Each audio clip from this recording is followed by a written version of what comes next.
Selamat datang di dunia prestasi. Hari ini kita akan mempelajari tabel distribusi frekuensi kumulatif. Untuk membuat suatu tabel distribusi frekuensi kumulatif, kita akan memerlukan yang namanya data mentah. Misalnya saja seperti ini. Nah, dari data mentah yang kita miliki ini, kita akan membuat tabel distribusi frekuensi kumulatif. Untuk gambaran awalnya kira-kira seperti ini. Ada nilai, ada tepi bawah, ada tepi atas, titik tengah, dan juga ada frekuensi. Oke, dari gambaran umum ini, sekarang tugas kita adalah melengkapi tabel distribusi frekuensi kumulatifnya. Oke, kita mulai dari mencari nilainya. Untuk mencari nilainya, kita harus melewati beberapa langkah. Oke, langkah yang pertama adalah kita tentukan jangkauannya. Jangkauan itu simpelnya adalah datum terbesar dikurangi datum terkecil. Oke, dari data mentah yang kita miliki, datum terbesarnya itu berapa? Ya, 85. Kemudian datum terkecilnya? Ya, 35. Berarti 85 dikurangi 35 berapa hasilnya? 50. Ya, 50. Setelah menemukan jangkauannya, langkah berikutnya adalah kita tentukan banyak kelas intervalnya. Banyak kelas interval itu rumusnya adalah 1 ditambah 3,3 kali log n.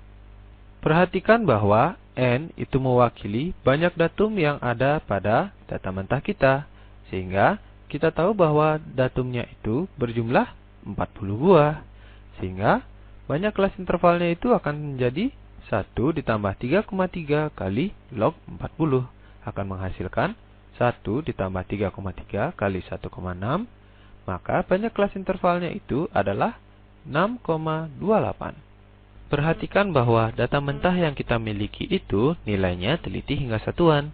Sehingga banyak kelas interval yang nilainya 6,28 itu harus kita sesuaikan agar teliti hingga satuan juga. Sehingga kita ambil nilai dari banyak kelas intervalnya itu adalah 6. Sekarang, langkah yang ketiga itu adalah menentukan panjang kelas intervalnya.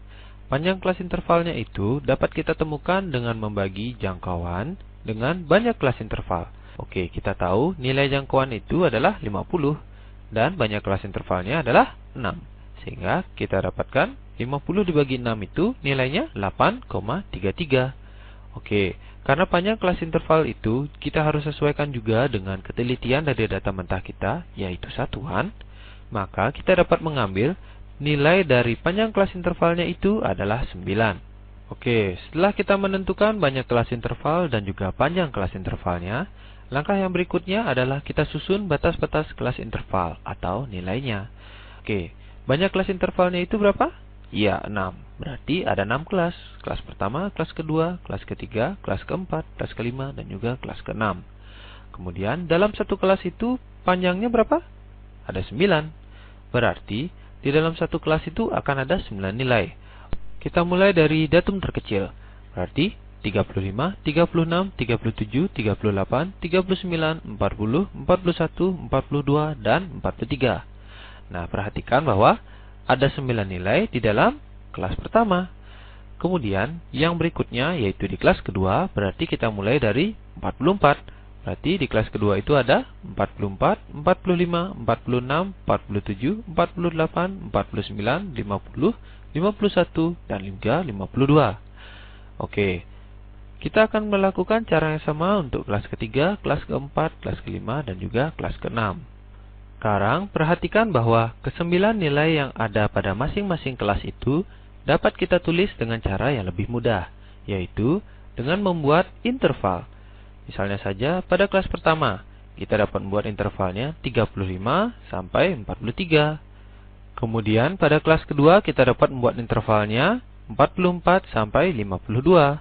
Kemudian pada kelas ketiga 53 sampai 61, pada kelas keempat 62 sampai 70, pada kelas kelima 71 sampai 79, dan pada kelas keenam 80 sampai 88.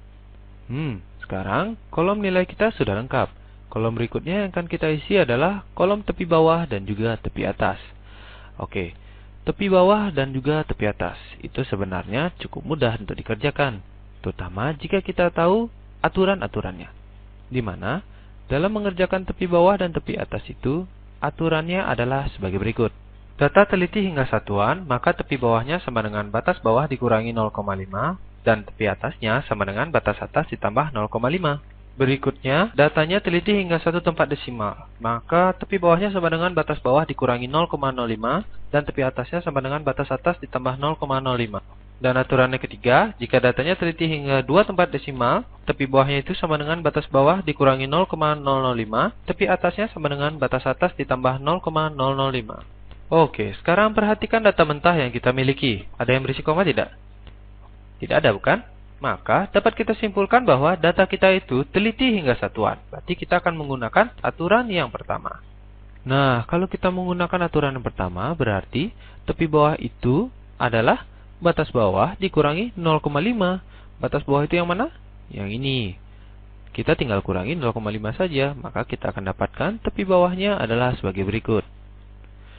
Kemudian tepi atas itu adalah batas atas ditambah 0,5. Batas atas itu yang mana? Ya, yang ini. Maka kita akan dapatkan tepi atasnya adalah sebagai berikut. Ya, cukup mudah bukan? Sekarang, kolom berikutnya harus kita isi adalah kolom titik tengah. Untuk mencari titik tengah suatu interval itu cukup mudah. Di mana caranya adalah kita menjumlahkan batas bawah dengan batas atas. Kemudian kita bagi dengan 2. Sehingga kita akan mendapatkan titik tengah setiap intervalnya itu adalah seperti berikut. Oke, kolom terakhir yang harus kita isi adalah kolom frekuensi. Oke, kita hitung bareng-bareng ya. Kelas pertama, 35 sampai 43. Yang ini, yang ini, yang ini, yang ini. Berarti frekuensinya 4. Kelas kedua, 44 sampai 52.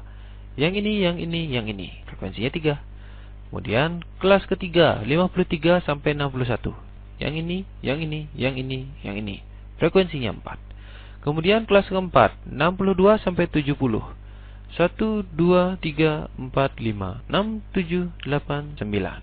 Berarti frekuensinya 9. Kelas kelima 1, 2, 3, 4, 5, 6, 7, 8, 9, 10, 11, 12. Berarti frekuensinya 12. Nah, sekarang kelas ke-6 yaitu 80 sampai 88. Ya, sudah jelas nih. Yang mana men? Ya, yang tidak dicoret kan? Berarti frekuensinya berapa? 8. Hore! Akhirnya tabel distribusi frekuensi kumulatif kita sudah selesai. Nah, itu dia tadi pembahasan tentang tabel distribusi frekuensi kumulatif, yaitu tabel yang memuat suatu nilai dalam bentuk interval, tepi bawah, tepi atas, titik tengah, dan juga frekuensi di dalamnya. Oke, sekian dulu pertemuan kita hari ini. Pertemuan kita berikutnya kita akan membahas grafik histogram dan juga grafik OGIF. Sampai jumpa.